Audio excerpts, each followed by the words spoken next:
வணக்கம் தோழமைகளே, மீரா தாஸ் சேனலுக்கு உங்களை வரவேற்கிறேன். இப்போ நாம் நெத்திலி கருவாட்டு குழம்பு எப்படி செய்யறதுன்னு பார்க்கலாம். முதல்ல ஸ்டவ்வை ஆன் பண்ணிட்டு ஒரு வாணலியை வச்சுடுங்க.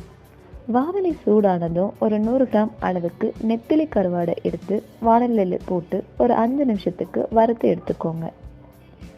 கருவாடு ஆறுனதும் இந்த மாதிரி கைகளால் நல்லா தேய்ச்சி விட்டுட்டு இப்படி தலையை மட்டும் தனியாக எடுத்துட்டு சுத்தப்படுத்தி வச்சுக்கோங்க.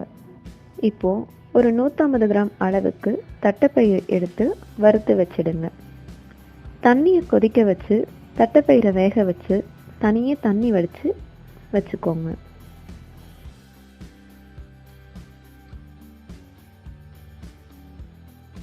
அடுத்து கடலைப்பருப்பு 2 ஸ்பூன், உளுத்தம்பருப்பு 2 ஸ்பூன், வரமிளகாய் 10 இது எல்லாத்தையும் சேர்த்து வறுத்து எடுத்து வச்சுக்கோங்க.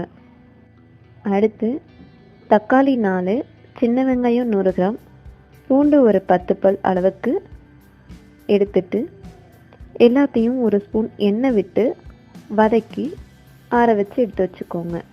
இப்போ ஒரு மிக்ஸி ஜாரில் ஒரு 50 கிராம் அளவுக்கு புளி, வறுத்த கடலைப்பருப்பு மிளகாய் கலவை, அரை ஸ்பூன் மஞ்சத்தூள், 2 ஸ்பூன் மல்லித்தூள், தேங்காய் 1/4 கப், வதக்கிய வெங்காயம் தக்காளி போட்டு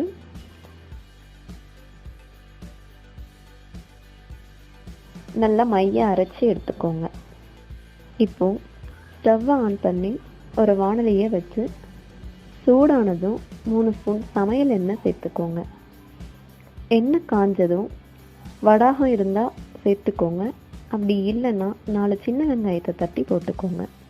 அடுத்து கருவேப்பிலை 2 கொத்து சேர்த்துக்கோங்க. இப்போது ஒரு 150 கிராம் அளவுக்கு கத்திரிக்காய், 100 கிராம் அளவுக்கு உருளைக்கிழங்கு சேர்த்து வதக்கி விடுங்க.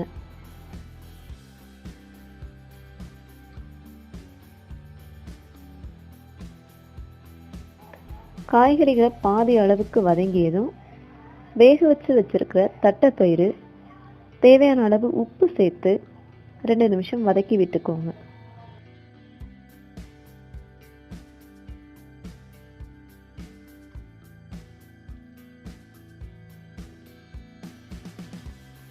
இப்போ அரைச்ச மசாலாவை சேர்த்து கலந்து விட்டுக்கோங்க.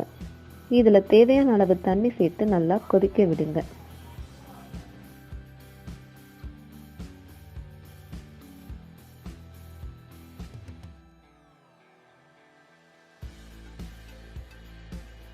மசாலாவோட பச்சை வாசனை போய் காய்கள் நல்லா வெந்ததும் சுத்தப்படுத்தி வச்சிருக்கிற கருவாடை நல்லா 4-5 முறை தண்ணி விட்டு கழுவிட்டு மசாலா கூட சேர்த்து ஒரு 2 நிமிஷம் வேக விடுங்க.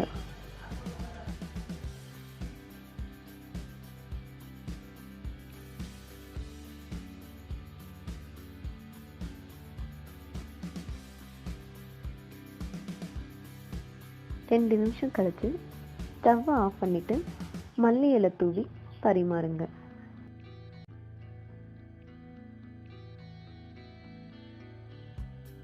இப்போ செம்ம டேஸ்ட்ல நெத்திலி கருவாட்டு குழம்பு எப்படி பண்றதுன்னு பார்த்தோம். இந்த வீடியோ உங்களுக்கு பிடிச்சிருந்ததுன்னா லைக் பண்ணுங்க, கமெண்ட் பண்ணுங்க, ஷேர் பண்ணுங்க. இதே மாதிரியான பல ரெசிபிகளை தொடர்ந்து பெறதுக்கு மீரா தாஸ் சேனலை சப்ஸ்கிரைப் பண்ணுங்க. இந்த பதிவை பார்த்ததுக்கு நன்றி.